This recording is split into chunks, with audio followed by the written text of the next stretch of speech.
और डरे हुए हैं तो रुक जाइए, ये वीडियो आपके लिए रहने वाली है।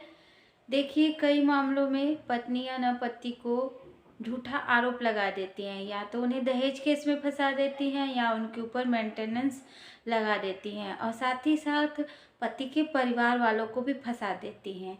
इस कंडीशन में पति क्या करे? नमस्कार, मैं एडवोकेट रितिका पांडे आपके अपने ही यूट्यूब चैनल में स्वागत करती हूँ।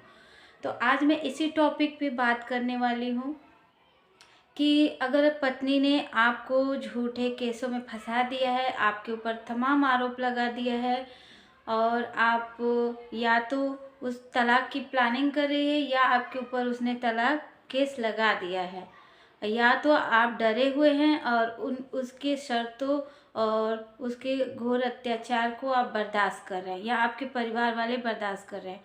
तो इस कंडीशन में पति को क्या करना चाहिए?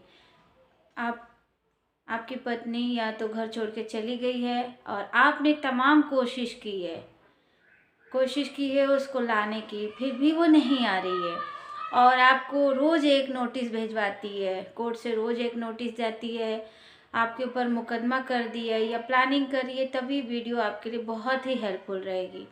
तो इस कंडीशन में पति जो है ना, बहुत ही ज़्यादा डिप्रेशन में चले जाते हैं, और साथ ही साथ उनका परिवार वाला भी चले जाते हैं।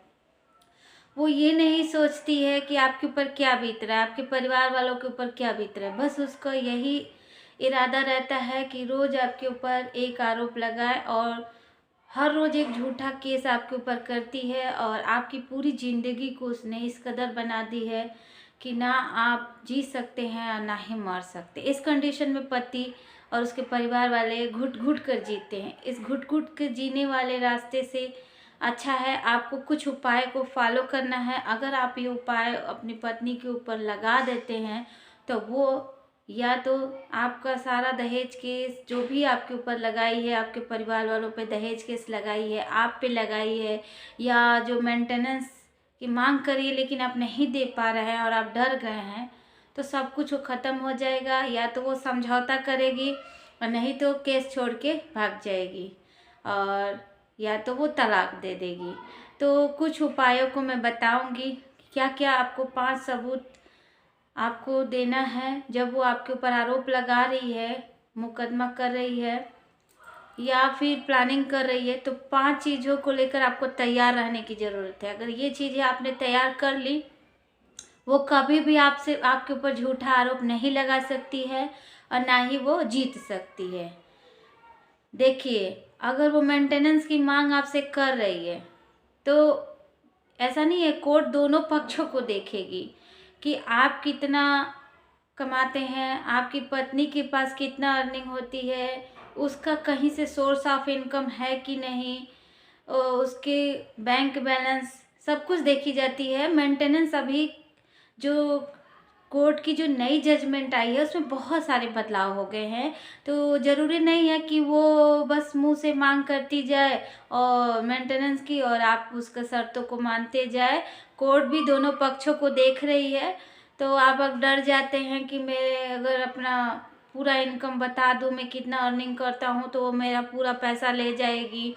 और कई जगह पत्नियों को उसके मायके वाले चढ़ा देते हैं कि शादी में इतनी खर्चे आए हैं, तो सारे खर्चों को जो ना सूद समेत के समेत निकाल लिया जाएगा। जो भी है, मतलब बस वो आपसे पैसे ऐंठने के चक्कर में रहती है और आप डर जाते हैं। तो ऐसा नहीं है, और उस आपको कुछ सबूत देने होंगे। तो उसी सबूत के बारे में हम बात करेंगे। कौन कौन से सबूत है? 5 सबूत है। देखिए, पहला ये है, अगर उसने आपको दहेज केस में फंसाया, आपके परिवार वालों पे आरोप लगाती है कि मारपीट करते हैं, आप लोग उसको बहुत अत्याचार करते हैं, इसीलिए वो नहीं रहना चाहती है, तो आप कोर्ट में बोलेंगे कि तुम ये साबित करो। आप अपने वकील साहब के साथ, अब वकील साहब आपके बोलेंगे कि मतलब आप भी ये प्रूफ इकट्ठा करेंगे, आपको भी करना होगा कि ये चीज़ साबित करे। जब वो कोर्ट में बोलेगी तो वो भी ये चीज़ साबित करेगी कि हाँ जी, हमारे सास ससुर ने मारपीट किया है, हमारे पति ने मारपीट किया है। तो ये चीज़ उसको ना एविडेंस उसको देना होगा, और विटनेस भी देना होगा। कोई जो विटनेस होगा वो परिवार का कोई सदस्य नहीं होगा, ना कोई रिश्तेदार होगा, कोई बाहरी आदमी जो विटनेस देगा, मतलब विटनेस होगा, जो गवाही देगा वहाँ पे कोर्ट में कि हाँ इसके साथ वाकई में अत्याचार होता है। अगर वो चीज़ को साबित कर देती है तो ठीक है, नहीं कर पाती है तो यहीं से उसका दहेज केस जो है ना ख़त्म हो जाएगा।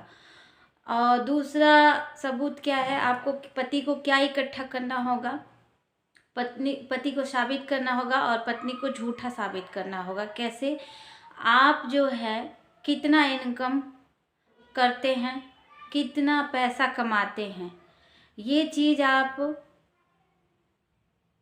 कोर्ट को बताना होगा। ये चीज़ आपको सच बताना होगा, झूठ नहीं बोलना होगा। देखिए, कोर्ट भी खर्चे देखती है कि आपका कितना खर्चा है, आपकी कितनी अर्निंग है, आप अपने माता पिता में कितना लगाते हैं, बच्चे हैं तो बच्चों में लगाते हैं, भाई बहन जो भी रिलेशन है उसमें आप कितना खर्चे करते हैं। आप अपने खर्चे जुड़वाएंगे और आप सच बताएंगे, झूठ नहीं बताएंगे। देखिए, अगर आप कमाते भी हैं तो आपकी आमदनी के ऊपर मेंटेनेंस नहीं लगता है। कोर्ट अपने अनुमान लगा के निर्धारित कर देती है मेंटेनेंस।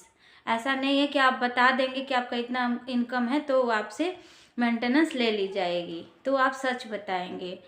तीसरा, आपको क्या साबित करना होगा, आपको कोर्ट में ये बोलना होगा कि अगर पत्नी जो है, पत्नी को आप साबित कर देंगे कि ये पढ़ी लिखी है, अगर वो कुछ करती है या फिर कोई काम ही करती है, इसका इतना अर्निंग है, पढ़ी लिखी है कि कमा सकती है, या फिर उसका कहीं से सोर्स ऑफ इनकम है, कहीं से उसको पैसा आता है, चाहे वो जहाँ से भी आता हो, उसका बैंक बैलेंस चेक करवाएगी कोर्ट। और सब कुछ की जांच भी छानबीन हो रही है। जो नए नए लॉ की जो जजमेंट, नए कोर्ट की जो जजमेंट आई है ना, इसमें सब कुछ की छानबीन हो रही है। ऐसा नहीं है कि आपसे कोर्ट आपसे मेंटेनेंस लगा देगी। बहुत बदलाव हो चुके हैं। इस कंडीशन में पति जो है डर जाते हैं और पत्नी की जो नाजायज़ शर्तें हैं उसे मानने पे मजबूर हो जाते हैं। और देखिए, चौथा आपको क्या साबित करना है, चौथा आपको एक उपाय करना है कि पत्नी जो है झूठी साबित हो जाएगी और आप मेंटेनेंस केस जीत जाएंगे। जो CRPC 340 जो नए कानून में 379 BNSS हो गई है, इसमें यह है कि अगर उसने आपके ऊपर झूठे आरोप लगाए हैं, झूठे केस लगाए हैं आपके ऊपर कि ये हमारा पति जो है, मतलब हमारे साथ जो भी आपके ऊपर झूठे आरोप लगाए हैं, सब चीज़ों की छानबीन होगी और दहेज केस और मेंटेनेंस केस इस धारा के तहत आपका ख़त्म हो जाएगा। जो उसने झूठा आरोप आपके ऊपर लगाए हैं, अगर ये साबित अगर उसने झूठा केस डाला है, झूठी कंप्लेंट डाली है, तो सारी चीज़ों की जांच होगी। और एक चीज़ आपको और करना है, उसका जो भी उसने कंप्लेन की है वकील से मिल के आपको उसका छानबीन करना है।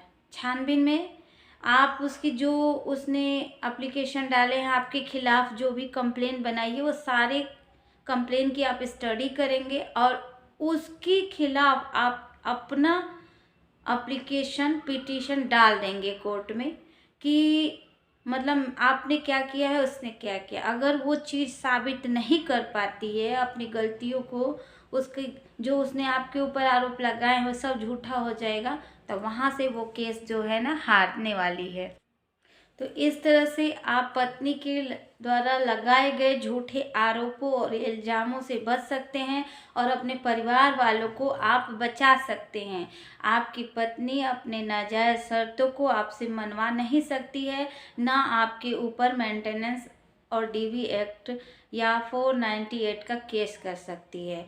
और पांचवा सबूत के तौर पे आपको क्या साबित करना होगा, पांचवा ये साबित करना होगा, जब कोर्ट में पत्नी जाएगी कंप्लेन लेके कि हमारे पति ससुराल वाले हमें रखना नहीं चाहते, हमारे साथ ऐसा व्यवहार करते हैं, मारपीट करते हैं, तो वहाँ पे आपकी पत्नी को कोर्ट पूछेगी कि क्या ठोस वजह है जिसकी वजह से तुम अपने रिलेशन में नहीं रहना चाहती हो, अपने पति के साथ नहीं रहना चाहती हो, पति के घर में नहीं रहना चाहती हो। तो वहाँ पे ये उसको साबित करना होगा कि क्या ठोस वजह है क्या हमारे साथ गलत व्यवहार होता है जिसकी वजह से हमारे ससुराल वाले, हमारे पति हमको नहीं रखना चाहते हैं।